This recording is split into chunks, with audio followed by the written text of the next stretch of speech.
Gas সংকটের প্রভাব পড়েছে রূপগঞ্জে। বিশেষ করে শিল্প কারখানাগুলোতে গ্যাস সংকটে উৎপাদন ব্যাহত হচ্ছে। এ বিষয়ে বিস্তারিত জানাতে যুক্ত হচ্ছেন সহকর্মী রিয়াজ হোসেন।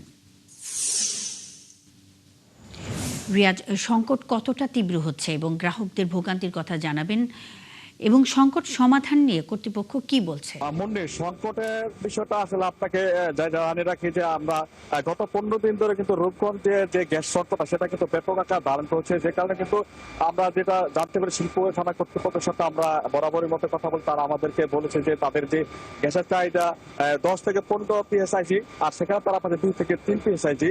সেখানে তাদের অনেকটাই উৎপাদন ব্যাহত হচ্ছে। তারা অনেকটাই মানসিকভাবে ভেঙে পড়েছে। তাদের ব্যবসা বাণিজ্য তারা সামনে সময় করতে পারবে কিনা, শিল্প তারা চালাতে পারবে সেটাও নিয়ে তারা কিন্তু বিপদ অবস্থায় রয়েছে। এর প্রভাব কিন্তু এর পাশাপাশি কিন্তু আমরা সিএনজি ফিলিং স্টেশন গুলোতে আমরা দেখতে পেরেছি এবং সেখানে আপনি এই মুহূর্তে আমি দাঁড়িয়ে আছি রূপগঞ্জের বিসমিল্লাহ ফিলিং স্টেশন। সেখানে কিন্তু আমরা দেখতে পাচ্ছি যে ভোর থেকে কিন্তু একটা দীর্ঘ লাইন, সিএনজি অটোরিকশা, বিভিন্ন যাত্রীবাহী পরিবহন সব বিভিন্ন যানবাহনের কিন্তু দীর্ঘ লাইন। তারা কিন্তু গ্যাসের জন্য কখন পাওয়া যাবে সেটাও তারা অনিশ্চিত, কারণ তারা বুঝতে পারছে না গ্যাসটা তারা পেয়ে তারা গন্তব্যস্থলে তাদের যে যাত্রী পরিবহনের যে ব্যবস্থা তারা নিয়ে গন্তব্যে যেতে পারবেন সেটাই কিন্তু একটা হতাশা রয়েছে। তবে এভাবে কিন্তু আমরা যে ফিলিং স্টেশন কর্তৃপক্ষের সাথে কথা বলি, তারা আমাদেরকে বলেছে যে তারা তিতাস কর্তৃপক্ষের সাথে কথা বলে তারা বলেছে যে 8 তারিখের পরে একটা আশার বাণী তারা দেখতে পাবেন বলে তারা একটা স্বপ্ন দেখছেন। কিন্তু বাস্তবিক তিতাস কর্তৃপক্ষের সাথে আমরা কথা বলি, তারা কিন্তু আমাদেরকে বলেছে যে আসলে কবে নাগাদ এই সমস্যার সমাধান হবে, এটা শুরু হবে সেভাবে কিন্তু তারা কিন্তু একেবারে কিন্তু আমাদেরকে আশ্বস্ত করতে পারছে না।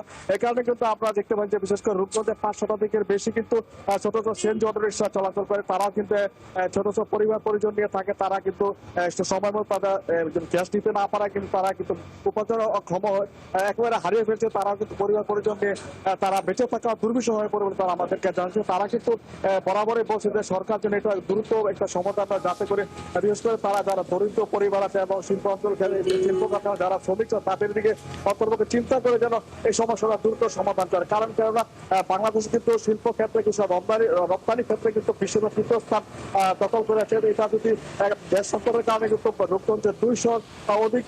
রিয়াজ হোসেন, অসংখ্য ধন্যবাদ। যুক্ত হয়ে বেশ কিছু তথ্যের জন্য সঙ্গেই থাকবেন। দর্শক, গ্যাস সংকটের প্রভাব পড়েছে রূপগঞ্জের শিল্প কারখানাগুলোতে। এ বিষয়ে সবশেষ খবরাখবর নিয়ে রিয়াজ হোসেন আমাদের সঙ্গে এতক্ষণ যুক্ত ছিলেন।